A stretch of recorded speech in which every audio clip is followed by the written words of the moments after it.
Amigos e amigas, com a graça de Deus, queremos começar mais um programa Escola da Fé. Graças a Deus, temos esta oportunidade. Vamos continuar estudando a Bíblia. É um curso que nós vamos levar aí durante muito tempo, certamente vamos passar para o ano que vem também, porque a Bíblia é bastante extensa, afinal de contas são 72 livros, né?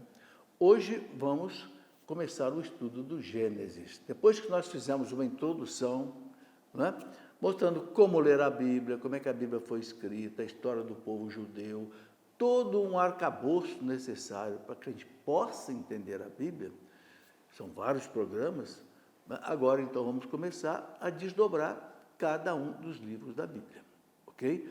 Para que você, quando for ler a sua Bíblia, você possa ser ajudado um pouco com essas explicações. Mas antes vamos pedir a graça de Deus, né? A luz do Divino Espírito Santo. Em nome do Pai, do Filho, do Espírito Santo. Amém. Vinde, Espírito Santo, enchei os corações dos vossos fiéis e acendei em cada um de nós o fogo do vosso amor. Enviai, Senhor, o teu Santo Espírito e tudo será criado, renovareis a face da terra. Oremos. Ó Deus, que instruíste os corações dos vossos fiéis com a luz do Espírito Santo, fazei, Senhor, que apreciemos retamente todas as coisas, segundo o mesmo Espírito, e gozemos sempre da sua consolação por Cristo nosso Senhor. Ave Maria, cheia de graça, o Senhor é convosco. Bendita sois vós entre as mulheres, e bendito é o fruto do vosso ventre, Jesus. Santa Maria, Mãe de Deus, rogai por nós, pecadores, agora e na hora de nossa morte. Amém. Glória ao Pai, ao Filho e ao Espírito Santo, como era no princípio, agora e sempre. Amém. São José, rogai por nós. Em nome do Pai, do Filho e do Espírito Santo. Amém. Meus amigos e amigas, vocês podem se comunicar conosco pelo telefone bem conhecido, 12 31 86 2600, que também é o WhatsApp, através dele você pode mandar sua mensagem. E temos também o e-mail do programa, escoladafé@cançãonova.com, tá certo? Quero lembrar que a Canção Nova precisa da sua ajuda, né? Senão a gente não pode ficar fazendo esses programas aqui. E graças a Deus, olha, só este programa já tem mais de 25 anos que está na televisão. Quem custeia tudo isso? Você. E por isso você tem mérito diante de Deus. Beleza, né? Então hoje tem um jeito muito simples de você fazer a sua ajuda à Canção Nova, até o seu algo mais, naquele mês que você puder, usar o Pix. pix.doação@cançãonova.com. Simples. pix.doação@cançãonova.com, e você deve conferir se o beneficiário é Rádio Canção Nova. Tá certo? Muito bem. Vamos então a nossa caminhada com o livro do Gênesis, o primeiro livro da Sagrada Escritura. A palavra Gênesis quer dizer o quê? Origem. Como tudo começou, né? Então, o livro do Gênesis, ele contém as tradições assim, mais antigas da humanidade. Não é um livro de história e nem livro de ciência, no sentido que hoje a gente entende a história e a ciência. São coisas hoje muito avançadas, muito evoluídas. O Gênesis apenas apresenta um ensinamento religioso que determina as relações entre nós e Deus, entre o homem e o seu Criador. Tá certo? Eu quero lembrar que quando a Bíblia fala da palavra homem, não está falando só do sexo masculino. É que do latim homem vem da palavra homo, que a raiz é humano. Então, quando a Bíblia, a igreja fala de homem, né? Santo Irineu dizia, o homem é a glória de Deus. Claro, o homem e a mulher, entende? Mas esse é o sentido. Muito bem, o autor sagrado, que a gente chama de agiógrafo, agio em grego quer dizer santo, grafo de grafia, de escrita. Então, agiógrafo, ele não quis ensinar a verdade científica no Gênesis, mas apenas apresentou verdades religiosas através de uma linguagem figurada, simbólica, às vezes parabólica. Entende? Então, ninguém deve querer usar o livro do Gênesis como um livro de ciência. O Gênesis diz que Deus fez o mundo em 6 dias. Não é assim. Da Terra. Naquele tempo, a Terra era entendida como se fosse uma mesa plana, como essa mesa aqui. Entende? Quadrada. Eles não tinham o entendimento que a Terra era uma esfera, como nós sabemos hoje. Eles falavam de 4 cantos da Terra, os 4 ventos da Terra. Pensavam que, não é, essa mesa estava assim apoiada sobre colunas e abaixo havia águas de onde brotavam as fontes e também estava lá no centro, lá embaixo, a chamada região dos mortos, que eles chamavam de Sheol, Hades. Né? Bom, a luz era entendida como se não dependesse do sol ou das estrelas. Portanto, é preciso ter bem claro que o autor sagrado não escreveu como um cientista, nem como um historiador, mas como alguém inspirado por Deus para revelar verdades religiosas. Isso nós já comentamos bastante aqui, tá certo? Então, não se deve, então, buscar no Gênesis resposta para a pergunta do tipo, com quem casou Caim? Né? Caim, filho de Adão e Eva, matou Abel, depois aparece lá que Caim casou, tinha gente querendo matar Caim, mas peraí, não é a Bíblia que vai responder isso, tá certo? Depois nós vamos explicar isso com mais detalhe. Bom, outra coisa, ninguém deve perguntar para o Gênesis onde é que fica o paraíso terrestre, né? Como surgiram as raças e as cores diferentes dos homens? Não, não é a Bíblia que vai responder isso. A ciência que vai responder isso. Ok?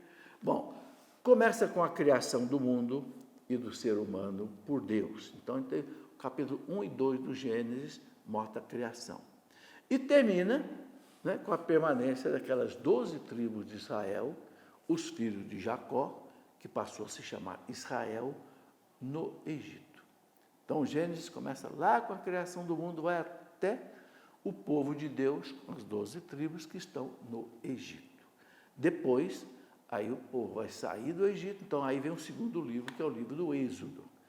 Bom, mas hoje a gente vai centrar nossa atenção no Gênesis. O Gênesis ele tem 2 partes importantes. A primeira parte vai do capítulo 1 até o capítulo 11, é a chamada pré-história bíblica. Até Abraão, e relata a criação do universo, a criação do homem, a questão do pecado original, as suas consequências, a perversidade crescente, né, castigada pelo dilúvio, a partir de onde a terra passou a ser repovoada. Bom, por que é chamado de pré-história bíblica, de Gênesis 1 até 11? Porque é um período mais difícil de se ter comprovação histórica, até, eu diria, paleontológica e arqueológica desse tempo. Então, a igreja chama de a pré-história bíblica. A partir de Abraão, mais ou menos 1800 anos antes de Cristo, aí já é possível confrontar tudo isso com a história universal e aí a igreja consegue acompanhar melhor, certo? Bom, do Gênesis 12 até 50, a segunda parte do Gênesis, então apresenta a história dos patriarcas, Abraão, Isaac, Jacó, né? Mediante os quais Deus vai então realizando o seu plano de salvação, até a morte de José, filho de Jacó, no Egito. Ok? Depois o Gênesis vai desdobrar toda essa história devagar. Bom, então vamos começar lá com Abraão. Abraão era pagão de origem, lá de uma cidade chamada de Ur, na Caldeia, onde hoje fica o Iraque, né? E guiado por Deus, uma ação de Deus na vida de Abraão, Deus chamou esse homem, certamente era um homem, dentro do seu contexto pagão, era um homem bom. Ele deixa sua terra natal, vem para a Palestina, né, onde recebe as promessas divinas. Que promessa divina Deus coloca para Abraão? Você vai ser pai de um povo numeroso e abençoado. Bom, essa aliança consiste na fidelidade, né, que o povo deve manter para com Deus. Abraão, então, é chamado a testemunhar a sua fé numa prova excepcional, aquela prova do sacrifício de Isaque, o filho único, que era o depositário das promessas da aliança, né? Provado na fé, Abraão foi chamado de pai dos crentes. Nós conhecemos bem essa história. Eu quero relembrar aqui que quando Deus chamou Abraão, diz o Gênesis que Abraão tinha 75 anos. E Deus diz para Abraão que dele vai nascer um povo tão numeroso quanto as estrelas do céu. Só que o filho não vem. Sara era estéril, a esposa. Chegou a ponto de que Sara, vendo que não conseguia ter um filho, pega a sua escrava Agar e entrega para Abraão. Naquele tempo isso era lícito, isso era moral. A gente tem que entender que esse povo veio lá da Mesopotâmia, numa mentalidade ainda pagã. E Deus está mudando isso devagar. Então Abraão tem com Agar o filho Ismael. Bom, de acordo com a cultura da época, o filho da escrava pertencia à dona da escrava, então o filho pertencia a Sara. Só que Sara parece que ficou meio com ciúme de Agar e dispensou Agar com Ismael. Bom, de Ismael nasceu o povo árabe. E depois Abraão tem um filho com Sara, que é Isaque. Daí vai nascer o povo judeu. Por isso que os árabes são meio que irmãos de sangue dos judeus. Os dois são filhos de Abraão. E os árabes acreditam nisso. Filhos de Abraão, eles dizem. Por isso que eles querem ter Jerusalém também. Os palestinos hoje querem ter Jerusalém. Por quê? Porque quando Deus mandou, né, Abraão imolar Isaque no Monte Moriá. O que é o Monte Moriá? É exatamente onde foi construído o Templo de Jerusalém. Depois por Salomão, depois por Herodes. Então, por isso que, né, os árabes também, sobretudo os muçulmanos, eles querem ter também Jerusalém, porque ali foi o local que Abraão, né, recebeu de Deus essas ordens. Bom, esse sacrifício de Isaque é muito interessante, que o Gênesis narra, né? Deus colocou Abraão a uma prova dificílima. Depois que nasceu Isaque, o filho da promessa, então Deus disse para Abraão: você vai sacrificar Isaque. Abraão veio de uma terra, lá da Mesopotâmia, onde já havia sacrifícios humanos.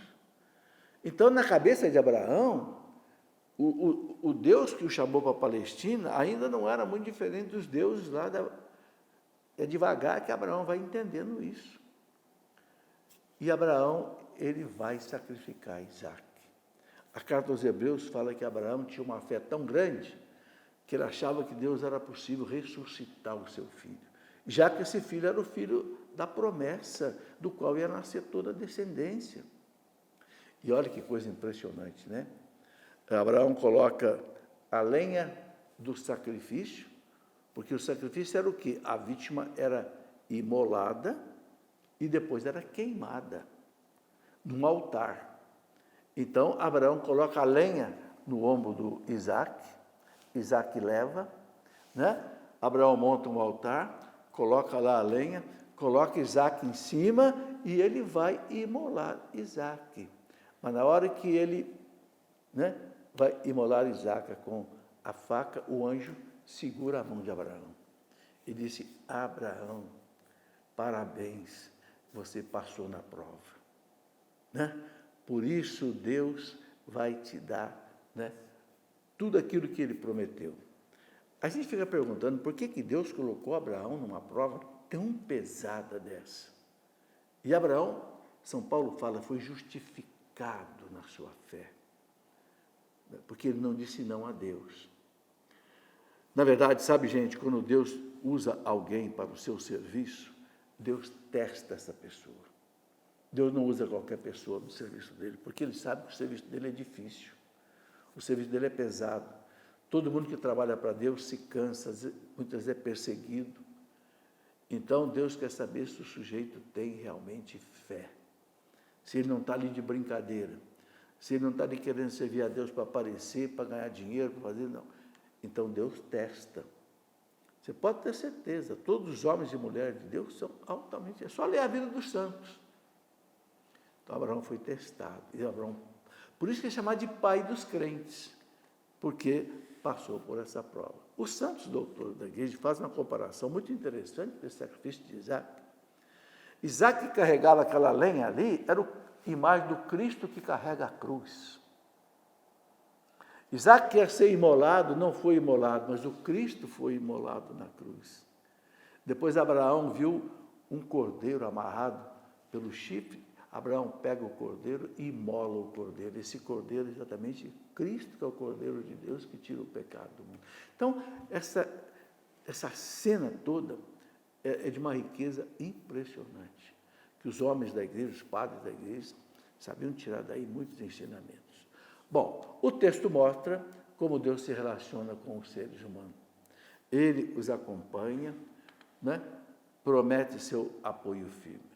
Daí vamos ter Abraão, Isaque e Jacó com as suas mulheres e filhos. Né? Abraão teve Isaque, Isaque teve Jacó, né? Teve também junto o Esaú, só que o Esaú perdeu a primogenitura, ficou com Jacó, né? E dali vão nascer as 12 tribos de Israel, que vai formar então o povo de Deus. Né? Então experimentam isso de modo particular, né? Especialmente em situações difíceis, esses patriarcas todos. Aí é preciso ler o Gênesis com detalhe para a gente ver cada parte dessa. Nas outras aulas subsequentes, eu vou desdobrar um pouco mais desse estudo do Gênesis. Hoje eu estou dando uma visão assim panorâmica, tá? Porque o Gênesis são 50 capítulos. Depois nós vamos poder desdobrar isso devagar. Bom, aconteceu aquele período de fome na Palestina, onde Jacó e os seus 12 filhos e as suas famílias estavam passando fome, né? E eles têm que ir para o Egito, né? Porque aí a gente sabe aquela história toda que aconteceu, né? Os 12 irmãos de Jacó venderam José para o Egito, que era o irmão mais novo, por inveja, por ciúme, porque José ele tinha visões que os irmãos não tinham, e quando ele contava essas visões para os irmãos ficavam com inveja. Então, numa das oportunidades que eles estavam no campo, longe do pai, venderam José para uma caravana que ia para o Egito. E que coisa impressionante, né? José se transforma em governador do Egito. O homem abaixo do faraó. Né? Por que o homem abaixo do faraó? Porque, né, agraciado por Deus, José sabia desvendar os sonhos do faraó, né? Aquele sonho das 7 vacas gordas, 7 vacas magras, que significava 7 anos de fartura, depois 7 anos de fome. E o faraó ficou tão satisfeito que constituiu José governador do Egito. E José supriu tudo isso. Depois ele vai salvar o seu povo, que vem do Egito, lá da Palestina, para comprar, né? Comprar o trigo ali no Egito. Né? Bom, e aí continua essa história. Né? Toda a vida de Abraão, toda a obediência de Abraão foi recompensada por Deus, né? Que então promete para ele essa posteridade toda que eu já estou falando aqui. Né? E promete para Abraão essa terra santa, de onde vão ficar aí os 12 filhos de Jacó, que daí se originou o povo israelita. Né? Os capítulos 37 até 50 do livro do Gênesis são os capítulos dedicados a essa história de José, que eu falei, filho de Jacó, que os irmãos venderam para o Egito e que se tornou o governador que vai acolher Israel na época da grande seca. É algo muito interessante essa história, uma história assim emocionante. Né? A gente vê como é que a providência divina ela sabe converter os bens em males, né? Aquele filho vendido pelos irmãos, se tornou o salvador do seu povo. Olha que coisa interessante. É o que São Paulo fala, né? Lá na carta aos Romanos, né? Tudo concorre para o bem daqueles que amam a Deus. A gente não deve duvidar disso. Ter fé é exatamente acreditar nisso. Que tudo que acontece com a gente, né? Quem tem fé em Deus, Deus vai tirar daí um bem. Né? Qual foi o maior mal que houve na história da humanidade? Qual foi a maior desgraça que houve na história da humanidade? Qual foi? Pregar em Jesus Cristo na cruz, não é? O homem crucificar Deus, não tem mal maior do que isso. Mas, no entanto, daí surgiu o maior bem, a salvação de toda a humanidade. Vejam, gente, isso é uma coisa muito importante a gente entender. Os caminhos insondáveis da providência divina. Santo Agostinho dizia, Deus às vezes permite o mal hoje para evitar um mal maior amanhã. Olha que interessante. E Santo Agostinho diz, se Deus não soubesse do mal tirar o bem, Deus nunca permitiria o mal de acontecer na história da humanidade. Isso é difícil, né? Nós todos temos dificuldade de enfrentar as horas difíceis. Mas, olha, a pessoa de fé é a pessoa que enfrenta as horas difíceis na fé. Né? Na fé. Entende? Sabendo que Deus está vendo, Deus está no comando, Deus desse mal, Deus vai tirar um bem, como fez então com José. Né? Então, a mensagem desse livro, né, do Gênesis, é importantíssima. Entre outras coisas, traz a revelação de Deus sobre vários pontos. Primeiro, Deus é o Criador do mundo. Aí agora estou fazendo um resumo do livro do Gênesis. Deus é o Criador do mundo, do homem e da mulher. Está bem no capítulo 1 e 2. Deus criou tudo pelo poder da sua palavra, ou seja, Deus não precisa de matéria-prima para fazer nada. Deus cria a matéria-prima. Só Deus consegue fazer isso. É preciso ter um poder absoluto para você dizer, surgiu. É por isso que Jesus mostrava a sua divindade multiplicando pães, sem precisar de trigo. Hã? Entende? É o poder de criar. Ele transformava água em vinho sem precisar de uva para fazer vinho e transformar água em vinho. Pelo poder da palavra, gerava ali a essência do vinho. Então, o Gênesis mostra que Deus cria tudo pelo poder da sua palavra. Faça-se a luz, fiat lux, e a luz foi feita. Acabou. Hã? Deus disse, né? No princípio era o verbo. São João diz lá no evangelho dele, né? E nele tudo foi criado. Né? São João diz, tudo que existe foi criado pelo verbo. E nada de tudo que existe foi criado sem ele. Então, o Pai cria através do Filho, o verbo, no poder do Espírito Santo. Então, a Trindade Santa, toda que é inseparável, ela age na criação. Né? O livro, a carta aos Hebreus, capítulo 1, versículo 13, diz assim, que tudo Deus conserva pelo poder da sua palavra. Né? Hebreus 1:13. E o Gênesis, capítulo 1:3, versículo 3, diz que o Espírito de Deus pairava sobre as águas. O que significa esse Espírito de Deus pairando sobre as águas? Só existia água, nada mais. É como que, uma comparação, né? Com uma galinha que deita em cima dos ovos durante 21 dias, o que vai transformando? O ovo vai se transformando em vida, né? Então, a força do Espírito Santo, né, é que vai transformando aquele caos da onde vai nascer o mundo. Então, Deus criou o homem à sua imagem e semelhança, com uma alma imortal. Está lá no Gênesis 1:26. Façamos o homem à nossa imagem e semelhança. Onde é que está a nossa semelhança com Deus? Não é no nosso corpo. Porque quando Deus criou o homem, Ele não tinha corpo. Era o Pai, o Verbo e o Espírito Santo, puro Espírito. Depois, o Verbo se fez carne, assumiu um corpo como nós. Então, a nossa imagem e semelhança com Deus está onde? Na alma, não no corpo.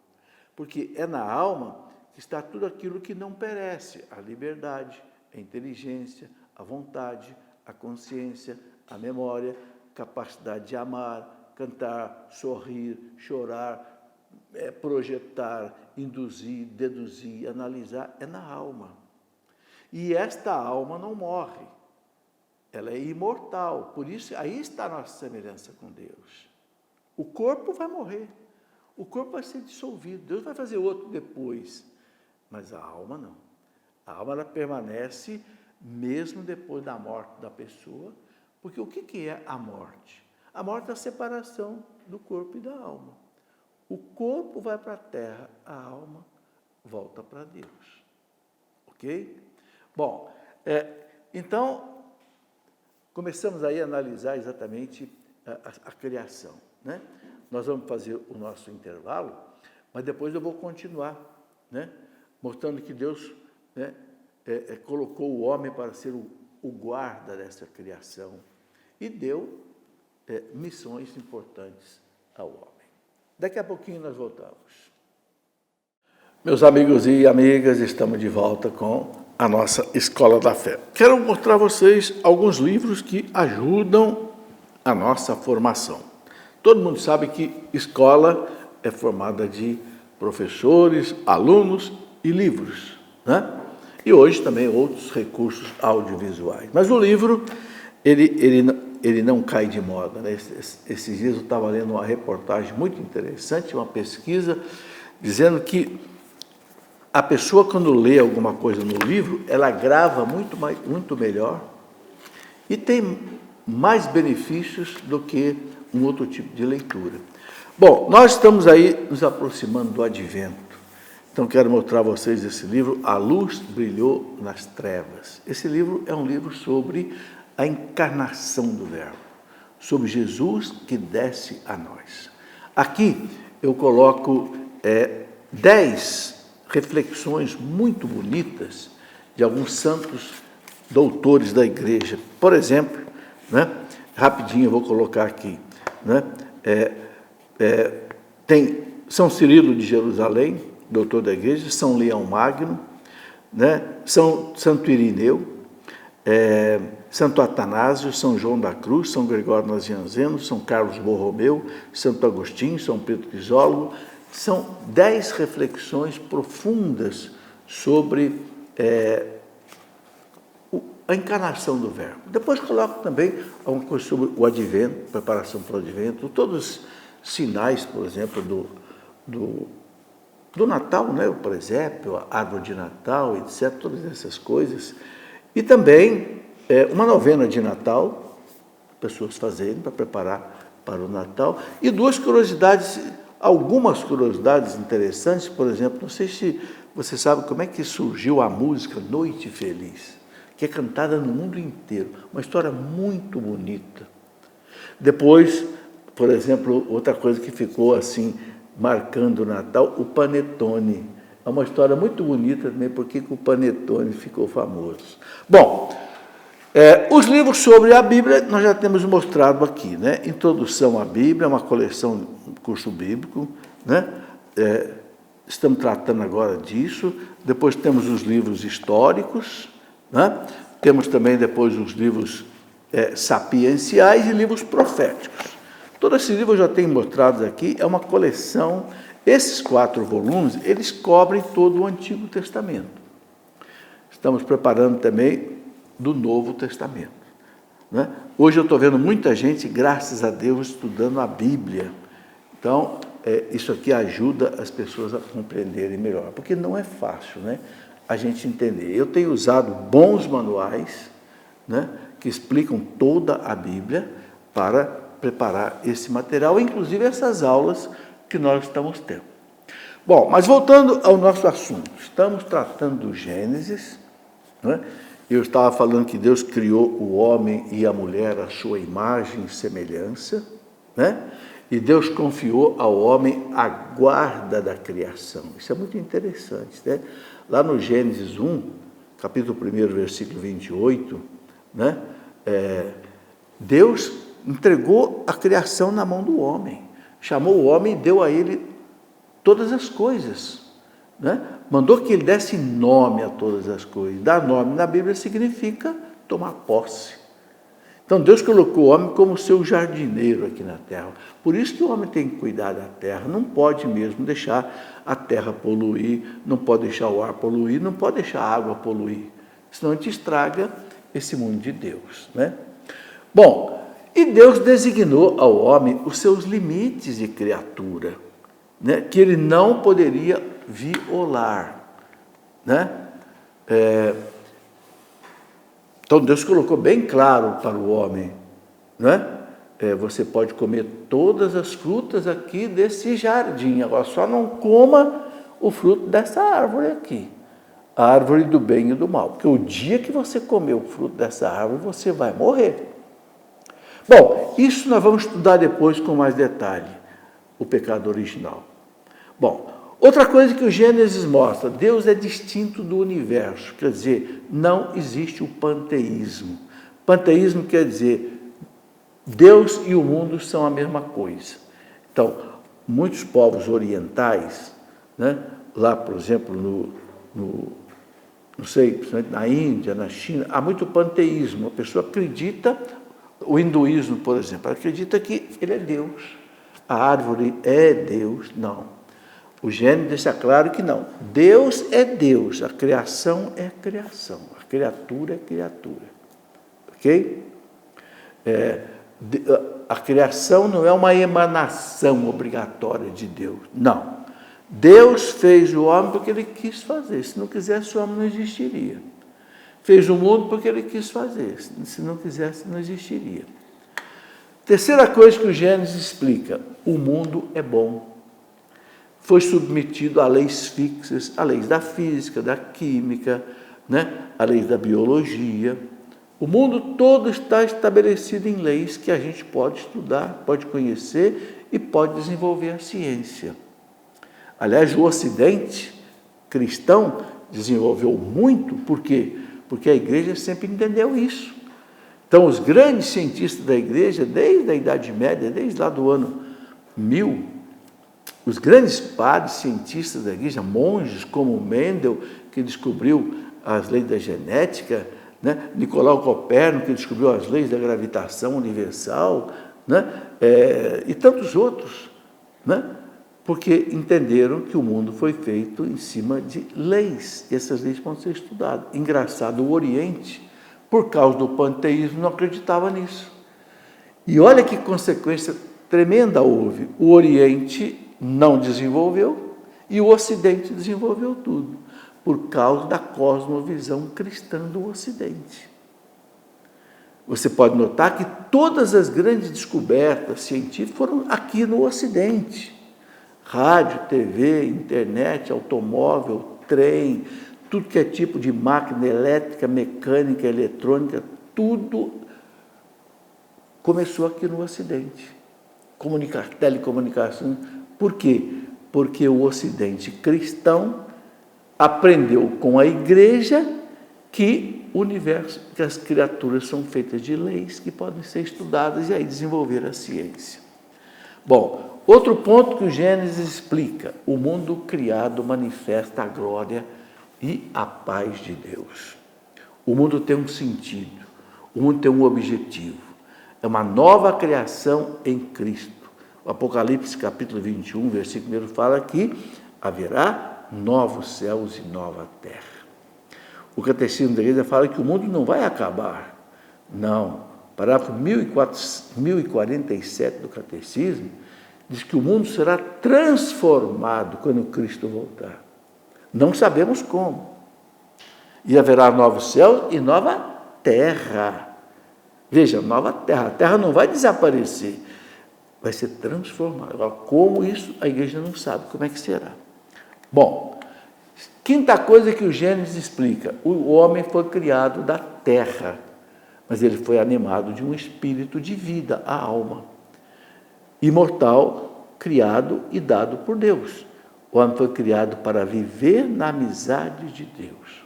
Por isso que o homem é colocado ali no paraíso. O que significa o paraíso?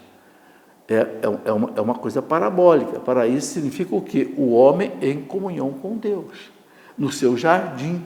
Como para o oriental, né, as casas tinham jardins internos, então Deus coloca o homem no seu... Então, na cabeça do escritor sagrado, é assim que Deus fez o homem, para viver na sua amizade, certo?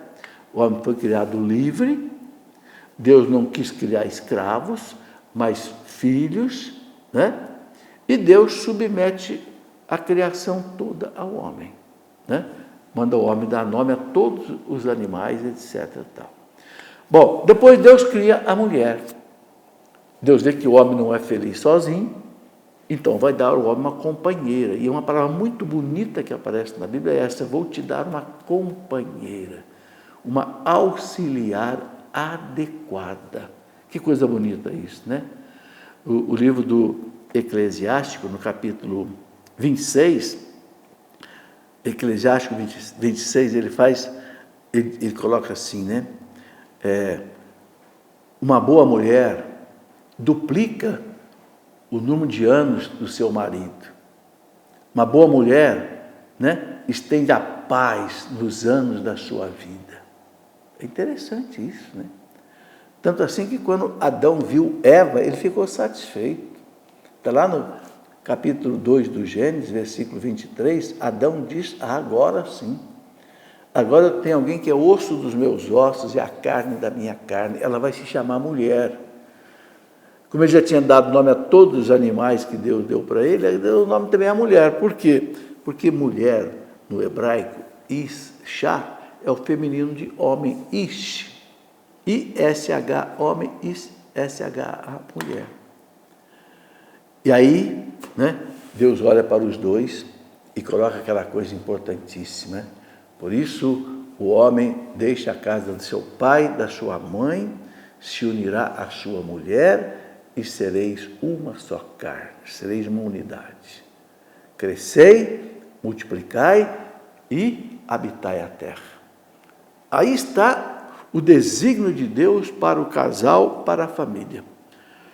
Deus cria o homem, Deus cria a mulher, fez um para o outro, por isso que há uma atração natural do homem pela mulher, da mulher pelo homem. Isso desde que o mundo existe. Ninguém consegue acabar com o casamento na face da terra, porque é algo que Deus criou, e aquilo que Deus criou, o homem não tem força para acabar. Entendeu? Bom, outra coisa que o Gênesis mostra: o homem deve obedecer a Deus para ser feliz. É a árvore do bem e do mal. Mostra o quê? O limite entre a criatura e o Criador. O Criador fez a criatura, então a criatura tem que obedecer ao Criador. Claro, tá certo? Se o Criador deu à criatura vida, então ele vai dizer o seguinte: olha, não toque na árvore do bem e do mal. O que significa essa árvore do bem e do mal? Significa que o homem não pode querer ser ele o árbitro do bem e do mal. Eu vou decidir o que é o bem, eu vou decidir o que é o mal. Não, senhor. Quem vai decidir o que é o bem e o que é o mal é Deus. Entende? E é aí que o homem pecou, né? Depois, quando a gente falar do pecado original, nas outras aulas, a gente vai desdobrar as consequências disso. Bom, um outro ponto do Gênesis, capítulo 8. O homem é tentado pelo demônio. Então aparece lá aquela misteriosa serpente, né? Por que o autor sagrado usa a serpente? Porque a serpente no mundo antigo era o símbolo do mal, entende? Lá para os povos antigos, orientais. Então o autor sagrado, ele simboliza o demônio pela serpente, que vai falar no ouvido de Eva. Esse vai falar no ouvido de Eva, a gente não precisa entender que apareceu uma serpente. Não, isso pode ter sido na mente de Eva, né? É como nós somos tentados. Como você é tentado, é na sua mente. Você não aparece um demônio visível para te tentar. Né? Assim como Jesus depois foi tentado no deserto. Por quê? Porque Jesus ele simboliza o novo Adão. O primeiro Adão caiu na tentação, o novo Adão não vai cair. Está lá no Evangelho de São Mateus, capítulo 4. Aí é o pecado original. Né? O homem quer ser Deus, ele quer ser o Senhor do bem e do mal. É o que continua hoje.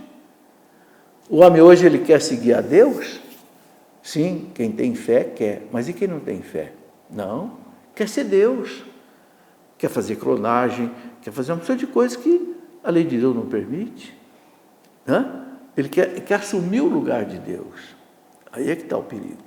Né? Então, o homem foi excluído do paraíso, porque ele perdeu a confiança de Deus. Né? Diz lá a carta aos Hebreus, capítulo 12, no versículo 14, que sem a santidade ninguém pode ver o Senhor.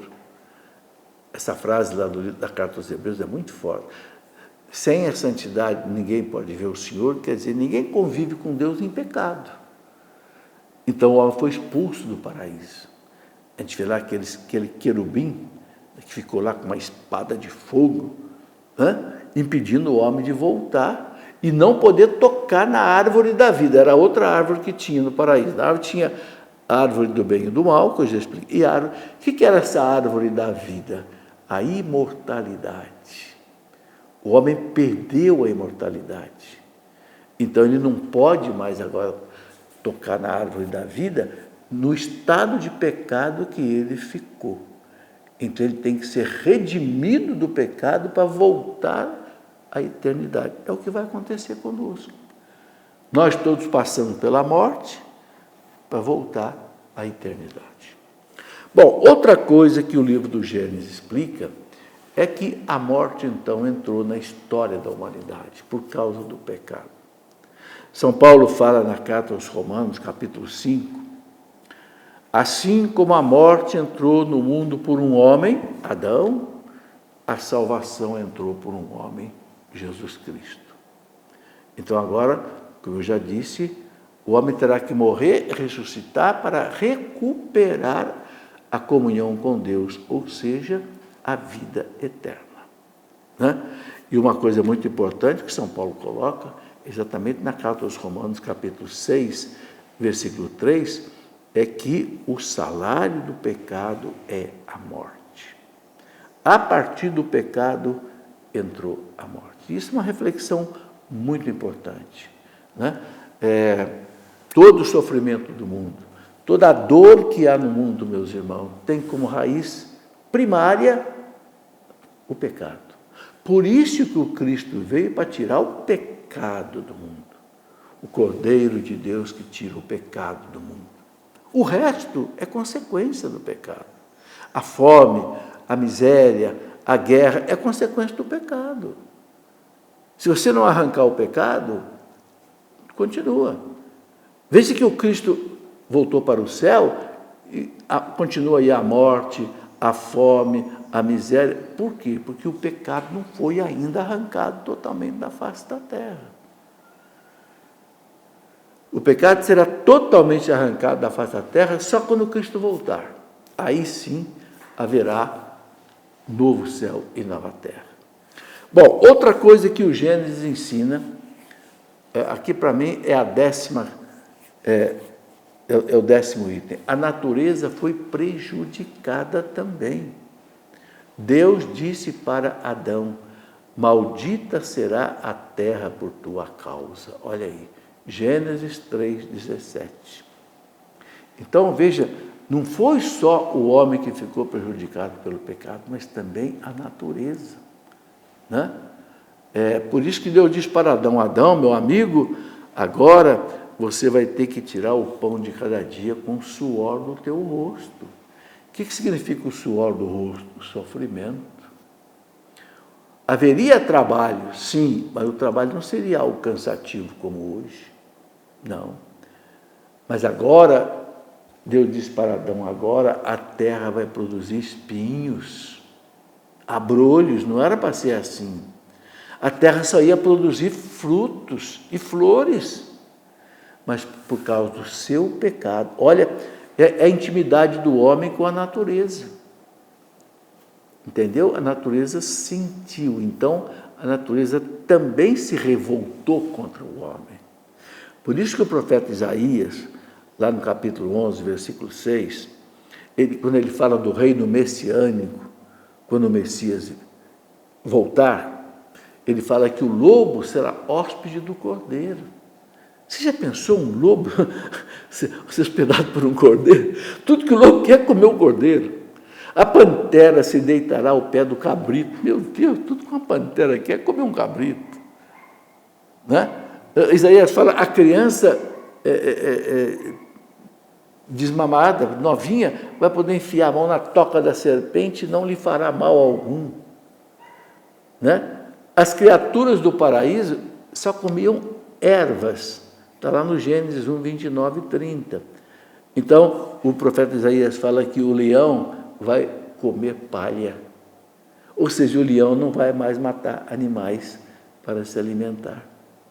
Ou seja, até a maldade entre os animais, essa selva que é entre os animais, não mata o outro para comer, até isso, pelo que o profeta Isaías descreve lá no capítulo 11 dele, no reino messiânico, isso vai desaparecer. Por quê? Porque acabou o pecado. Outro item que a gente pode deduzir do Gênesis, o trabalho passa a ser penoso, mas o trabalho é redentor. Quando Deus fala para o homem, você vai comer o teu pão com o suor do teu rosto, né? O trabalho entrou como um remédio. Sim, é interessante que até Confúcio, que não era cristão, Confúcio lá do confucionismo, né, chinês, o Confúcio dizia que o trabalho é a sentinela da virtude. Uma frase bonita. O trabalho é a sentinela da virtude, ou seja, o trabalho é o vigia da virtude. Ele não deixa você perder a virtude e você cair no ócio, na preguiça, não sei, no mundo do crime, etc. Por isso que o trabalho é fundamental. O trabalho entrou como um remédio, né? A morte também entrou como um remédio, diz o Papa Bento XVI. Por quê? Porque como o pecado estragou a nossa natureza humana, a natureza humana envelhece. Então, você imagina se um homem não morresse nunca e fosse ficando cada vez mais fraco. Todo mundo que vai ficando mais velho vai ficando mais fraco, né? Então, chega um ponto que ele morre. Então, Bento XVI diz, a morte também foi permitida por Deus, assim como o trabalho, que entrou como um remédio. Quando não dá mais, quando o corpo não aguenta mais sustentar a alma, então Deus desliga. Entende? Está aí. É por isso que a igreja ensina que a gente tem que aceitar a própria morte, segundo a vontade de Deus. Não é fácil, mas na fé é possível, né? Bom, outro ponto do Gênesis muito importante é que Deus faz a promessa de redenção da humanidade através da mulher. Gênesis 3,15. O homem não vai ficar assim no pecado, não. Deus não abandonou o homem ao poder da morte, não. Deus fala para a serpente, a mulher vai esmagar a tua cabeça. Está certo? E nós muito bem quem é essa mulher. A mulher do Gênesis, a mulher do Apocalipse, a mulher lá das bodas de Caná. Jesus chama Maria de mulher, porque para mostrar para nós quem é essa mulher que esmaga a cabeça da serpente, vestida de sol lá no Apocalipse. Então, entrou o pecado, mas Deus já prometeu a salvação. Os santos padres chamavam de proto-evangelho. Proto quer dizer primeiro. É o primeiro anúncio do evangelho, o primeiro anúncio de salvação. A mulher vai trazer a salvação, né? A sua justiça os puniu, mas a sua misericórdia os resgatou, diz a oração eucarística, né? A sua justiça puniu o homem, mas aí vem a misericórdia de Deus que vai resgatar, né? Santo Irineu dizia que Maria desatou o nó da desobediência de Eva e Jesus desatou o nó da desobediência de Adão, né? Um outro ponto do Gênesis, o homem foi dominado pelo pecado e o mal se generalizou. A gente vê lá a história do Caim que mata Abel, Torre de Babel, Sodoma e Gomorra. Então, o homem foi assim, ficou sujeito às forças do mal.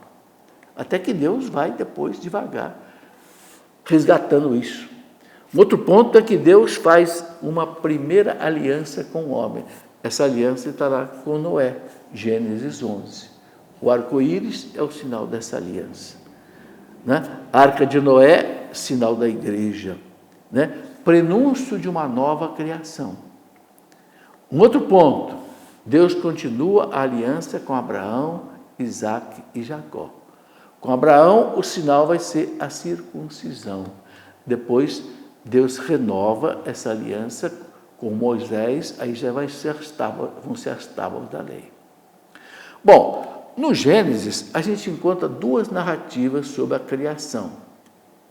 São aquelas duas fontes que se juntaram para formar o Gênesis. Já expliquei isso daqui lá atrás. Uma lá do século V a.C., de tradição sacerdotal, chamada P, né? E a outra lá do século X a.C., da tradição javista. Né?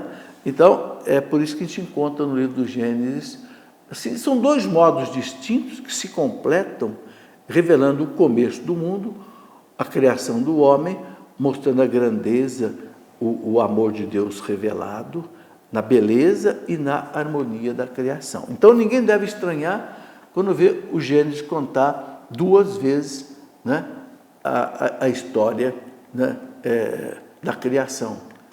No fundo, é uma história só, que foi contada numa época, depois contada na outra época. Eu já expliquei aqui que nas nossas aulas anteriores, que todo o Pentateuco, os 5 primeiros livros, foi a junção praticamente de 4 fontes.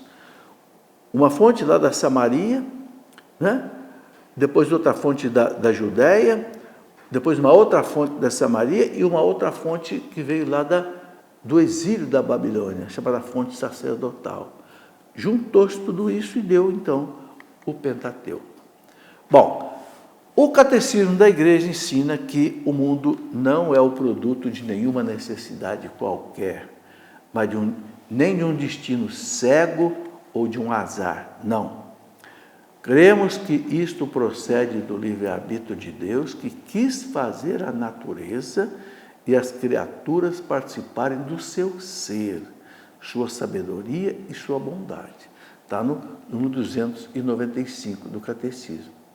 E aí, para terminar, o número 293 do Catecismo, eis uma verdade fundamental que a Escritura e a tradução não cessam de ensinar e celebrar. O mundo foi criado para a glória de Deus. Né? Nós rezamos, tudo o que criastes proclama a vossa glória. Né? São Tomás de Aquino dizia, aberta a mão pela chave do amor, as criaturas surgiram. Né? O mundo que Deus ama e que Deus quer, né, que volte todo para Ele. Muito bem, vamos continuar depois desse estudo nas nossas aulas subsequentes. Hoje nós ficamos por aqui, pedindo aos nossos amigos sacerdotes já que dêem a sua bênção para todos nós encerrarmos essa aula de hoje. Tá bem? Em nome do Pai, do Filho e do Espírito Santo. Amém.